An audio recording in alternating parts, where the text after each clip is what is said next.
Hello foodie friends! So this month is going to be a little bit different. We're going to use the whole month of November to kind of showcase some really cool cookbooks that I think would make really good Christmas ideas for the person that you know that loves to cook, or in this video's instance, one that is wanting to learn how to cook. Now, just a disclaimer, these are the cookbooks that I have had personal success with and that I have really enjoyed, but that doesn't mean there's not going to be a ton of others out there.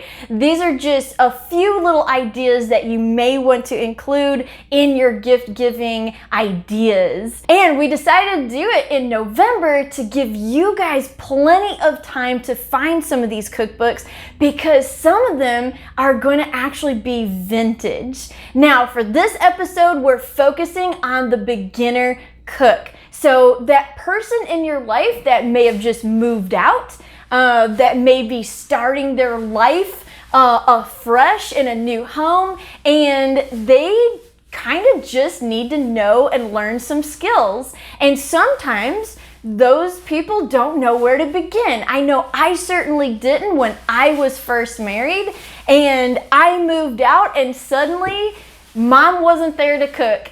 So I had to learn something on my own. Now, first, before we get to the big reveal, here's my runner-up favorites. First, we have Jamie Oliver's Food Revolution. This has been out for a while, but it's still a really good one. I taught 2 people how to cook out of this, and they went on to become really good cooks that know how to make lots of tasty food.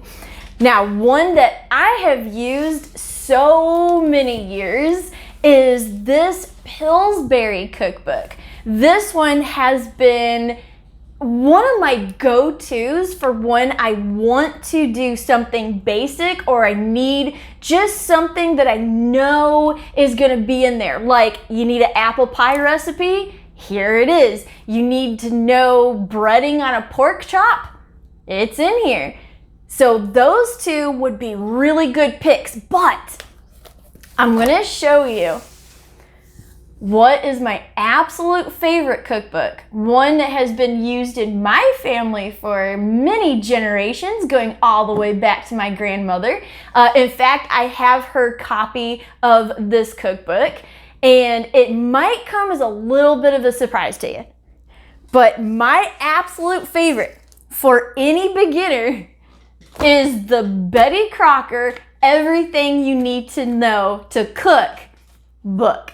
And before you click off and think, wait, I can't gift that to somebody, it's too plain, or it's too kitschy, or it's Betty Crocker, it's outdated. Before you click off, don't give up on me yet. I'm going to convince you, I hope, that this is actually a really great cookbook. Just as proof, I was gifted by my mom when I first got married the 9th edition of this cookbook, and I have used it to death. It's falling apart.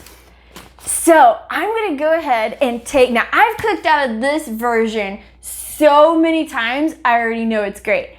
So I'm gonna take these vintage versions, I'm gonna cook a complete meal out of them, show you how wonderful they are, and show you how much they hold up. So whichever version that you decide to gift to your friend is gonna be a really good one. Although I'm sure that they're past their 9th edition by now, just because if it ain't broke, don't fix it, just keep printing it. So I'm gonna go ahead, turn this camera around, show you a little bit about these cookbooks, and then we're gonna make a fantastic dinner. Now, here we are with the 9th edition of this cookbook. This is my personal copy, as I said before, and you can see how I have used this one so many times. I literally taught myself how to cook using just this cookbook. If you are a beginner cook, it will have everything that you need to know to make some really basic things, but also to move on into things that you might not think you can make, but with the instructions that are in here, you can absolutely succeed at almost anything. I love that it has things as simple as deviled eggs, all the way to how to cook your meat properly. I also like the fact that this particular edition has a vegetarian chapter. So even if you are not vegetarian, but if you're a beginner cook and you have a friend that is, you can use this cookbook to make that person something that they will be able to eat. Now I'm gonna go ahead and make a basic salad to go with this meal so we can showcase our salad dressing, which means we have to go and brave the cold and rainy weather to see how our lettuce is doing in our garden. Now we've had some cold weather the last couple of days, so let's hope that lettuce is still out there. Let's go check it. So it's not too bad, it's just sprinkling a little bit. Let's go and check and see what's in here.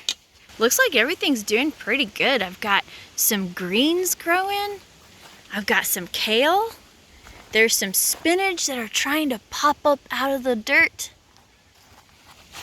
Got some radishes over here. And then here's our lettuce. Lettuce is so nice to grow in the fall because it can really handle quite a bit of cold weather. Let's go ahead and harvest some. All right, I got about what I need, and look at my carrots coming through, and I've also got garlic, which this will not be ready to harvest until summer. So we'll just let all that garlic overwinter.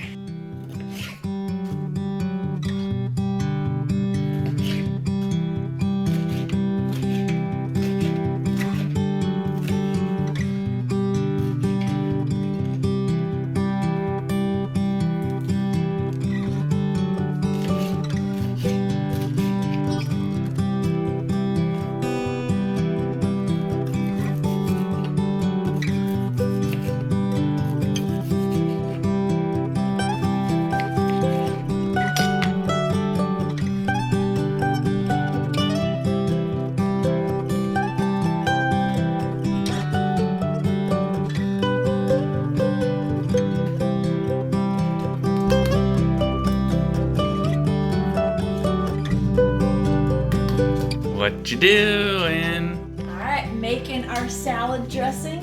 I decided to go with this Italian dressing right here because I just like the ingredients. I thought it sounded like it'll be really good. But look over here. We have right next to it how to cut a pineapple. I mean, this is perfect for a beginner. You would need to know how to do that at some point.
Okay, it's been about 5 minutes, so let's check our fish and see how it's doing. Whoa, that looks really good. Oh, that's flaking very easy. Okay, so that probably is done. I'm gonna go ahead and put the lid back on and turn the heat off until we're ready to actually use it. And let's check on our asparagus. Oh, this looks really good too. Let's see if it's tender. Oh yes, this is definitely done. All right, let's go ahead and take this off the heat. We'll finish our sauce, get our salad ready, and we'll be able to plate up.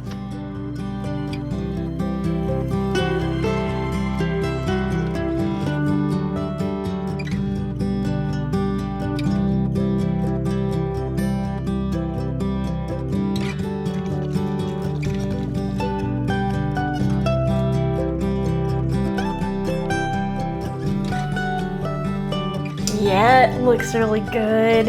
Okay, I say we try the fish first and then, yeah, let's start with that. Okay.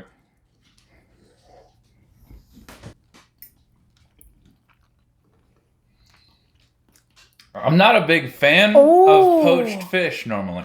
Like, it's just not, it usually doesn't have this much flavor. Right. But it definitely has a lot of flavor. It's like you seasoned it and baked it. Mm-hmm. Like, it's really good. But it kept it really moist and really soft and, right. You know, not like that horrible overbaked oven fish that sometimes we're all guilty of. Okay, let's tear ourselves away from the fish. And let's try the asparagus. I'm really excited about this sauce. I've never had sunshine sauce before, so it looks really good.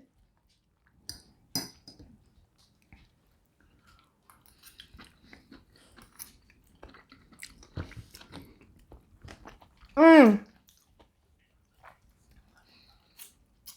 Oh, it's so like, good. It's like deviled egg meets asparagus. Yeah. Oh my gosh, that's perfect. Yeah, it is like a deviled egg on asparagus, but it just elevates that asparagus so, like, how were we eating asparagus without the sunshine sauce know. before this? I don't know if I can ever go back. I don't need it. Thank you, Betty Crocker, because that is awesome. Now let's try this dressing, because sometimes homemade dressings can go terribly wrong. Let's see if Betty Crocker can pull out 3 for 3.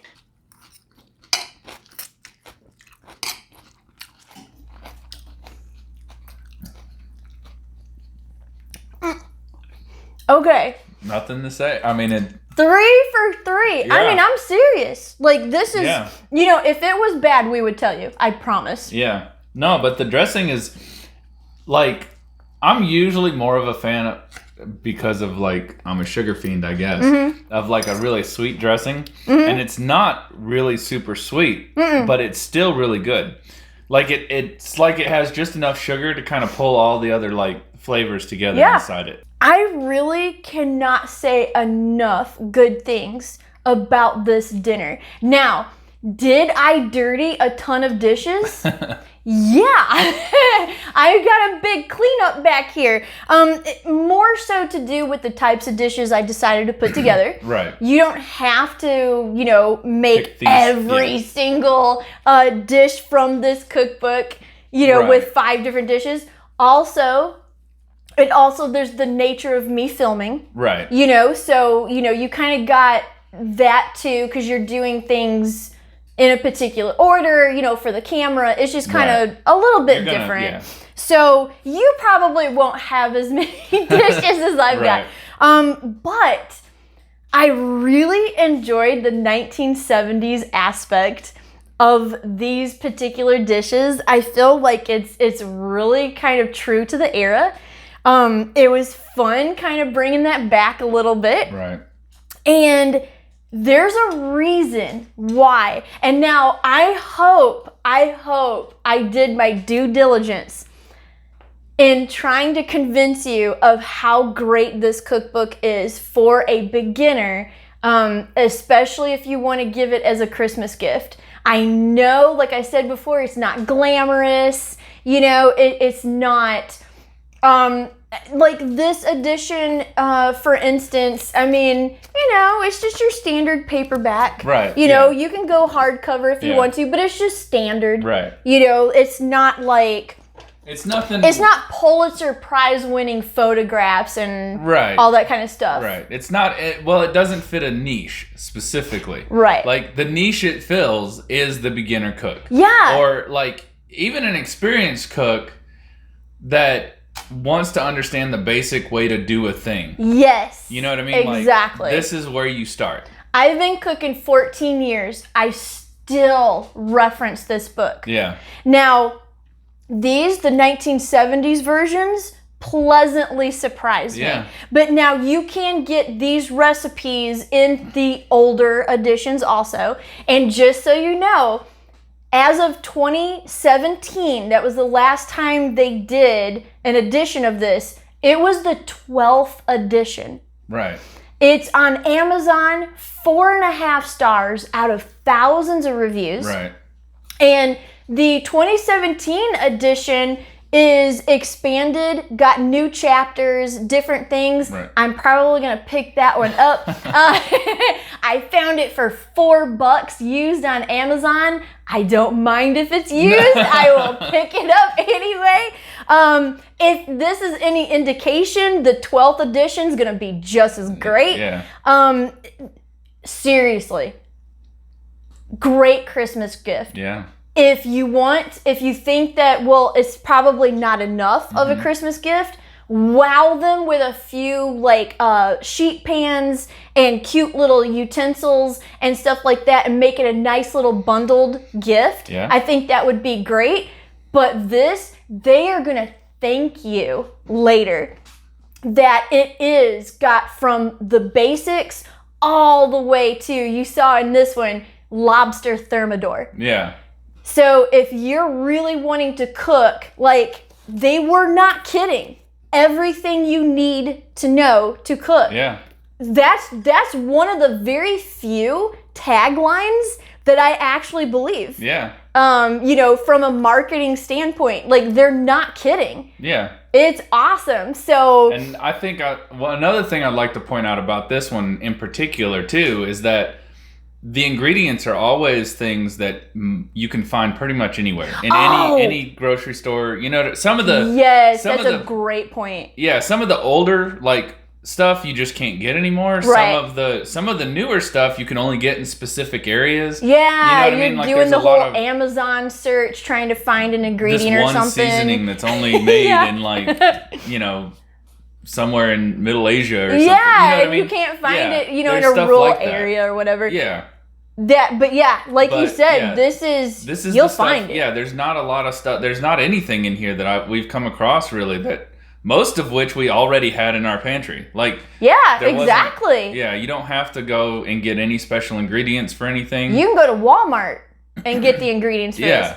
Food City, Publix, Aldi, Trader Joe, it doesn't matter. Right. You're going to find something to be able to cook at. And that, I think, is another thing that your gift recipient will really thank you for. Right. That they don't have to go crazy, because there's nothing more stressful than trying to learn how to cook, but then also having to hunt down special ingredients. I'll even add to that, at least with this one in particular that I've cooked out of. Oh, yeah. It actually gives you substitutions. So let's say you don't have all-purpose flour or you don't have self-rising flour. It tells you how to make the self-rising from all-purpose. Yes. Or if you don't have buttermilk, it tells you how to add some sour milk with lemon juice. Yeah, add some lemon juice and all the things you need to do to the regular milk to use it differently. So it gives you that in the recipes also. So even if you don't have specifically already the stuff that it asked for that you can already get anywhere, you can make it. You can make it. Yeah, you can substitute, and it tells you how to do that. So we in other words, we cannot praise this cookbook enough. Right. You've probably picked up on that by now. So there you go. Our very first what to get as a Christmas present Yeah. for somebody. Now, I had a question before we close. I had a question from a subscriber. And this question was, if you could invite 6 people to a dinner party, who would it be and what would you fix? And I had to put a lot of thought into this one, but I think I finally got it. I would definitely invite my grandfather that passed away in 2007. I miss him every day, and I would love to have a dinner with him again. I would invite his mother, Lita, my namesake, that I never got to meet because she passed away at about 32, 33 in childbirth. His brother, Howard, who passed away at 12. We never got to meet him, obviously. And then his dad, John, that I never got to meet either. And then my grandmother's parents. Because, James English and Rose, I never got to meet them either. They passed away before I was born. So I would have those people there, and I'd cheat with a 7th person, because if I didn't invite my mom, she would kill me. Because she wants to see these people again too. And I would make a huge Thanksgiving type dinner. Turkey, dressing, cranberry sauce, mashed potatoes, green beans, gravy, the whole works. I think everybody loves that kind of dinner, and I know most of my family did, so I'd say they were probably the same. Yeah. So I think that's a great question, and it really made me have to think about that one, but I liked it. I enjoyed it, and hopefully you enjoyed some of the photographs that I'm going to edit in, so you can see kind of who I'm talking about and what they look like. And stay tuned for next week, because we're going to go from what to get your beginner cook to maybe you kind of want to go to intermediate level. What would you get that person as a Christmas gift? And we've got some really fun cookbooks for that one. So stay tuned for that. Thank you for watching this episode. Really hope you at least try this as a dinner one night. I think you're really gonna love it. So thanks for watching. We'll see you next time. Bye. And if you like historical cooking and unusual cookbooks, here's 2 more videos you might enjoy. And make sure to like and subscribe for more foodie adventures.